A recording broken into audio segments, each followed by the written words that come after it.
किताब कहती है जंगल बढ़ रहा है और सैटेलाइट कहता है कि केवल झाड़ियां बढ़ रही हैं।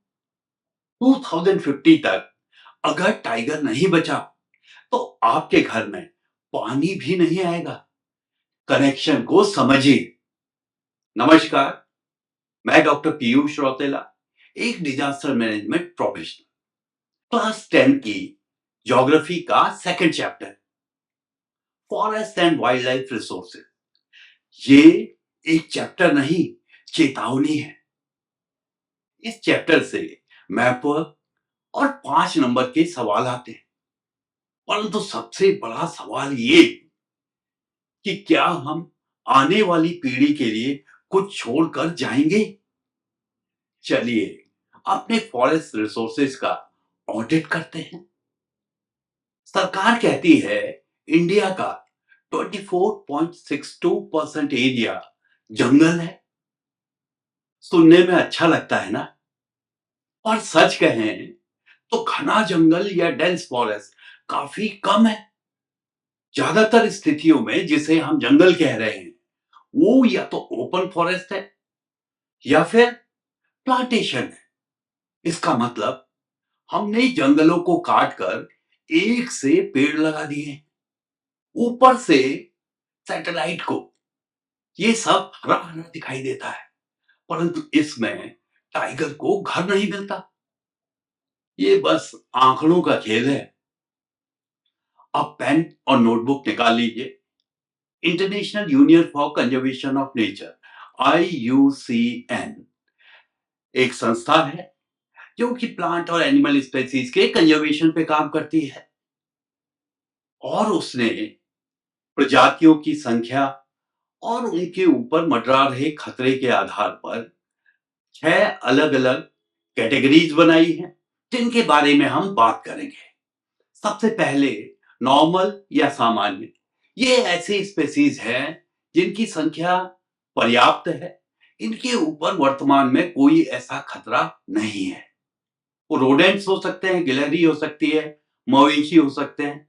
प्लांट्स की बात करें तो चीड़ का पेड़, साल का पेड़, मैंगो और दूसरे, इनकी संख्या पर्याप्त है। इन पे वर्तमान में कोई खतरा नहीं है। दूसरा इंडेंजर्ड, जो खतरे में, संकटग्रस्त हैं और इन पर अगर पर्याप्त ध्यान न दिया जाए तो गेम ओवर। इसमें ब्लैक बक है, इंडियन राइनो है, क्रोकोडाइल है। प्लांट्स की बात करें तो महुआ, काला शीशम, सर्पगंधा। तीसरा वल्नेरेबल, जिनकी संख्या काफी कम हो गई है और इन पे अगर पर्याप्त ध्यान न दिया जाए तो ये आने वाले समय में इंडेंजर्ड हो सकते हैं। इनके ऊपर काफी बड़ा खतरा हो सकता है। इसमें ब्लू शीप है, एशियाटिक एलिफेंट है, ब्लू वांडा है, टेक्सास वालचीना है। ये सब उस कैटेगरी के प्लांट या एनिमल्स हैं जो कि वल्नरेबल हैं। इन पर ध्यान देने की जरूरत है, अन्यथा ये इंडेंजर्ड कैटेगरी में जा सकते हैं। चौथा रेयर स्पेसीज, जो कि बहुत कम है, जैसे ब्राउन बेयर, ब्लू पॉपी कहते हैं। पांचवा इंडेमिक स्पेसीज, जो कि एक क्षेत्र विशेष में मिलते हैं, दूसरी जगहों पे नहीं मिलते हैं। इंडियन रबर और मिथुन, जो अरुणाचल में मिलते हैं। निकोबार पिजन, जो केवल निकोबार में मिलता है, इन्हें इंडेमिक स्पेसीज कहते हैं। आखिरी और छठी कैटेगरी है एक्सटिंक्ट स्पेसीज।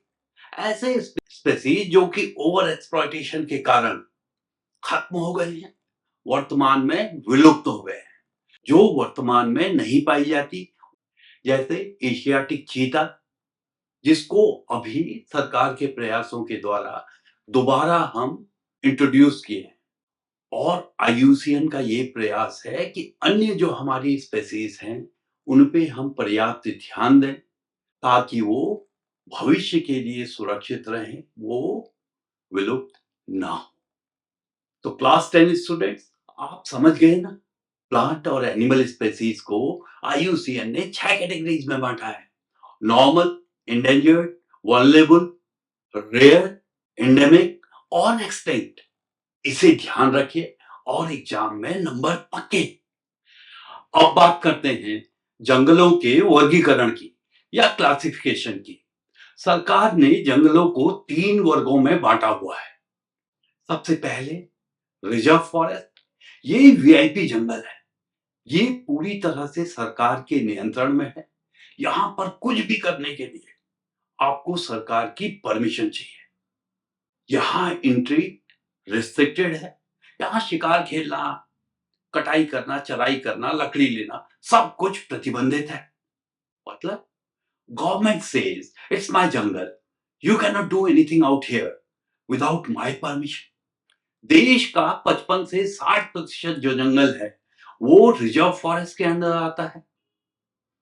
दूसरा प्रोटेक्टेड फॉरेस्ट, ये फॉरेस्ट भी सरकार के नियंत्रण में है, परंतु यहाँ नियम कुछ लचीले हैं। यहाँ पर विशेष रूप से जो स्थानीय आबादी है उसको प्रवेश करने की, एंट्री की आजादी है।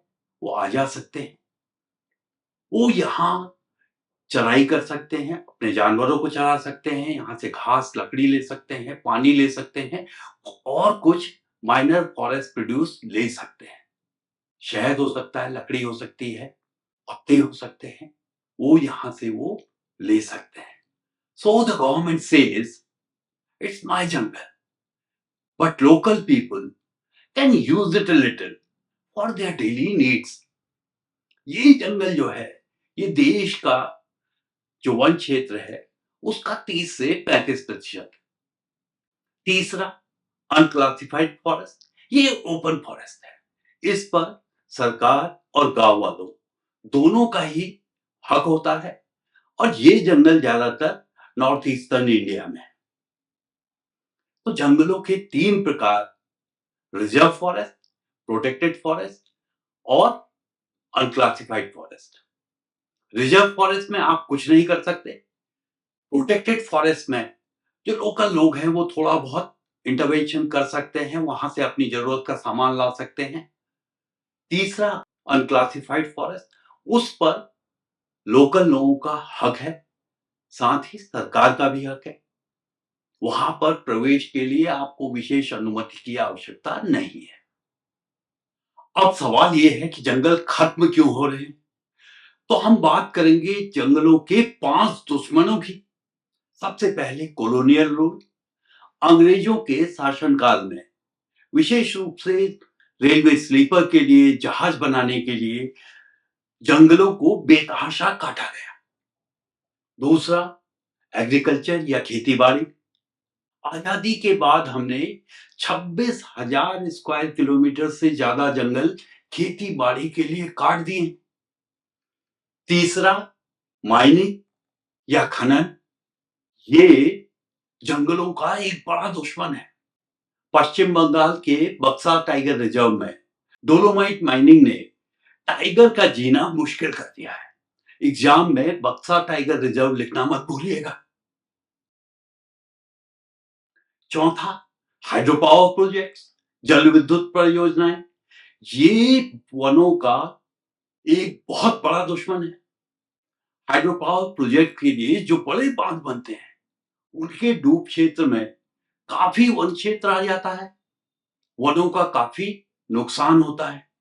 अकेले नर्मदा सागर प्रोजेक्ट में 40,000 हेक्टेयर से ज्यादा वन भूमि डूब गई। पांचवा पोचिंग, चाइना में टाइगर की हड्डियों की काफी डिमांड है, ये सोने के भाव बिकती हैं। इसीलिए हमारे देश में टाइगर की काफी पोचिंग होती है।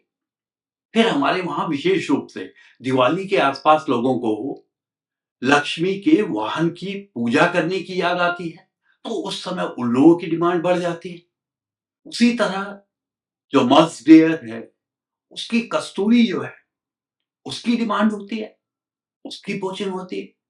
कुछ जगहों में, कुछ क्षेत्रों में जो टाइगर के पॉज है, नाखून है, भालू के नाखून है, उनकी ताबीज बनाने के लिए डिमांड होती है, तो वहां इनकी पोचिंग होती है। तो पोचिंग एक बड़ा कारण है वनों के कम होने का। पोचिंग की वजह से जंगलों में मानवीय हस्तक्षेप बढ़ता है, वन क्षेत्र को खतरा होता है।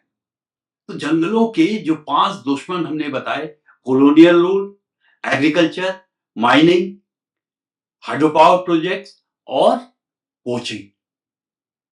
टाइगर पर खतरा बढ़ रहा है, परंतु उम्मीद अभी बाकी है।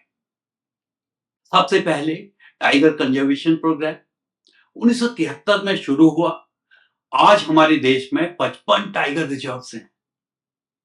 कॉर्बेट, मानस, बांदीपुर, सुंदरवन, ये सब इसी का नतीजा है। दूसरा, कम्युनिटी कंजर्वेशन। राजस्थान में विश्नोई समाज ने काले हिरण को बचाया। सरिस्का में स्थानीय लोगों ने माइनिंग के खिलाफ लड़ाई लड़ी। तीसरा, जॉइंट फॉरेस्ट मैनेजमेंट।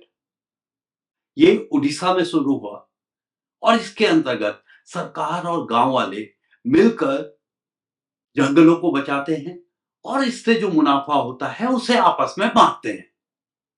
तो क्लास 10 के वॉरियर्स, टाइगर सिर्फ जानवर नहीं, जंगल का सिक्योरिटी गार्ड है। टाइगर बचेगा तो जंगल बचेंगे, जंगल बचेंगे तो बारिश होगी, नदी बहेगी, और अगर पानी बचेगा तभी हम भी बचेंगे, और अगर ये चेन टूटी हम सब गिरेंगे। तो कमेंट में लिखो, I will save tiger, like ठोको, शेयर करो। तो चैप्टर 2 खत्म हुआ। अगला वीडियो है वाटर रिसोर्सेज। तब तक रोड करो, कंजर्व करो। जय हिंद, जय जंगल, नमस्कार।